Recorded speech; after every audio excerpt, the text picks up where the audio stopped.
Hello, my name is Anthony Fox. I serve as the Division Chief for the Capacity Building, Housing, and Community Partnerships Division here at the DC Department of Health, HIV, AIDS, Hepatitis, STD, and TB Administration. My name is Chantel Thomas. I have been in the field for 17 years, and currently I'm the Housing and Equity Coordinator for DC Health HOSTA. So the interesting thing about the DC area, which we call the DMV, which is District, Maryland, and Virginia, the problem is that the cost of housing in these areas are extremely high. DC is 5th in the nation for the highest cost of living.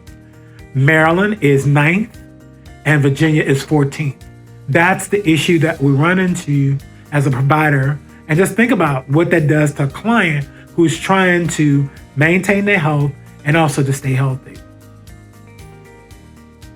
We are part of the Interagency Council on Homelessness, which, most of our service providers who do housing related services are part of that. We have sister agencies that we work with, and we are in the process of creating a task force from all of these sister agencies to really look at how do we do better at collaborating around the housing needs for individuals within the district.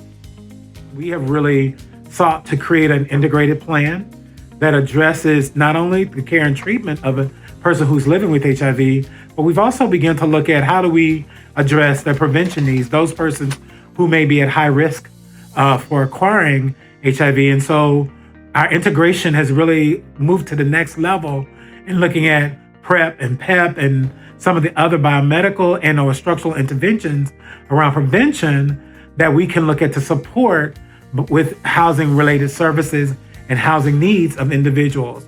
We provide single room occupancy, a transition style housing for young men who have sex with men, ages 24 to 35 for a period of 18 to 24 months. Clients don't have to pay any rent.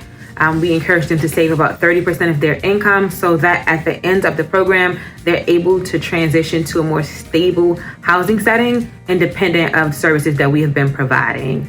We also make sure that we speak to the whole person, providing coordinated clinical care for PrEP at low or no cost to the client, linking them to services such as Medicaid, or if they're working, making sure they have the best commercial insurance plan that will cover their PrEP, making sure that we cover transportation, offering food assistance through a stipend as well. One of the biggest things that I see that has been a success in our case management piece is linkage to workforce development. We know that when people have income, they have more stable outcomes, and they're able to navigate spaces that they were not able to navigate before, such as independent housing. How can we, foster efforts around these various, things or variables that ensure that a client will have a successful chance of living independently, once they exit the program, be it workforce development, school, are they connected to other support and direct services? Are we connecting them to other housing programs and not just sending them in a loop? Allow space for creativity and innovation. The great programs that we now here at DC Health are able to do were created by a lot of the staff that have been part of the programs. And I think for me, that's the best practice that you can put into play.